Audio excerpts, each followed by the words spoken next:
Okay, so today I want to talk with Jacob Crane. I want you to kind of give us a little bit of just a short little bio on who you are and why you're here today, and then I've got some questions for you. Thank you. So my name is Jacob Crane. I was born and raised in Fort Worth, Texas.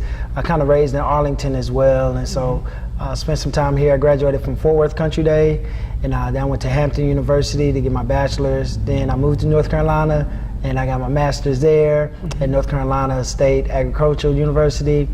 And then now relocated back to Richmond, Virginia, where my wife was going to VCU at the time, so we love that Richmond area. So that's where I'm currently at there, teaching and coaching there and doing some speaking and some professional development training for different schools and student engagement opportunities. And so I'm here because I wrote my first book, and so just very excited to come back to the community and just share with people as we transition to the nonprofit part of Dream Chaser Academy. Okay.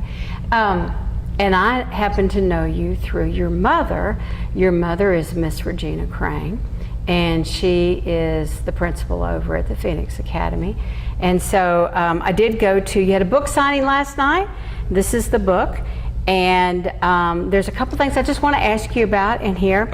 You have one statement in here that I just absolutely love, which is, I am in control of my life and my destiny. And I think that's really important. So how did you kind of give me some input on that statement? Well, I definitely understand that playing sports, it's a lot of things that we can't control. It doesn't matter, football, basketball, can't control where the ball bounces, right? But what we can control is our attitude, and we can control our effort. And so I took those principles and started applying them to my life, and I really share that with my students and my players that I coach, and just adults in general who I consult with. Our actions and our thoughts and what we put in our mind and what we read and who we hang with, those are the things that we can control. And if we can control those things in a positive way, we'll get positive results. And so that's what I meant by that statement. And that's a statement I really, really push to my students, especially, and young people who are just searching and seeking to find out really what they want to do in life. Right. Which that brings me to the next thing that I marked in here, which I know that you have done some mastermind groups, and we do them here at the Chamber, and so I really resonate with that with you. And there's one in here to me, this is like the most important thing that anyone can do before they do anything, which is our why should be an emotional tug at the heart of every time we think about goals and dreams. And knowing what your why is and how important that is, because if you don't know that, you can go down the wrong path. You may accomplish your goals, but not be happy. Right. So talk about your why. Your why, I believe, is like your sense of fulfillment, like the reason why you're born. Like why are you put on this earth? And I really believe my why is just to serve people and help people, and maybe develop some content that can really just push them to achieve their goals. And so my sense of fulfillment and my joy, what I get from teaching and coaching and seeing my kids just accomplish amazing things, from beating the odds. I have coached a lot of students and taught a lot of students who, statistics say they would end up somewhere else. Right. But through their hard work and perseverance, they end up graduating, going to school, getting degrees, and getting good jobs. And we actually have a student here who went to UNC Pembroke, and he ended up getting a job in Dallas at Drive Time. And he's one of my former students. So I was so happy to hook him up with my parents and things like that, to see him really accomplish some of his goals coming from a single parent household, and some of the things he's been able to accomplish. So having that why really can push you. Those times you want to quit, just think about your why. So you ask me what my why is. It's my wife and son at this point. Right. So every day I wake up and I see them. I know I have to wake up earlier than them to get it done, to make sure they can live the best life they can. How does someone go about discovering their why? Well, that's a great question. So it's really, we talk about seeking out that purpose.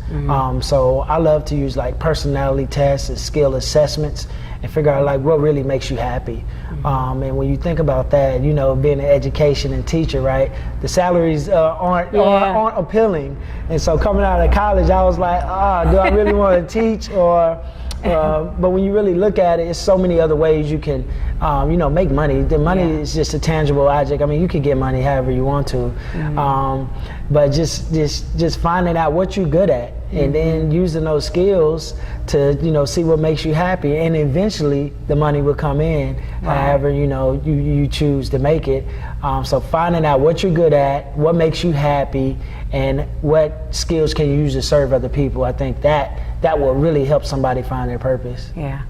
And that is the most important thing. And then taking that and then what you've got in here as far as how you go about, achieving your goal and the process that you go through. So it's really a good book. It's an easy read.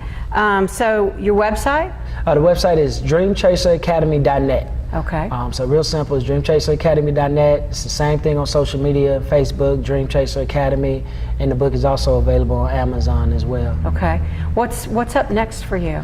So I coach, and so I coach girls basketball, middle school basketball, and boys high school basketball. So just getting back into swing of school. We don't start till after Labor Day, so I kind of get to enjoy you got a little some bit more time. Yeah, a little bit more vacationing.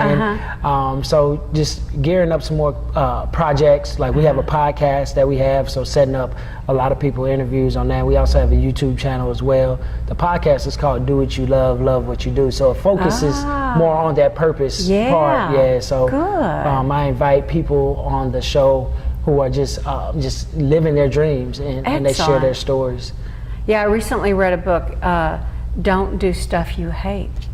It's that simple.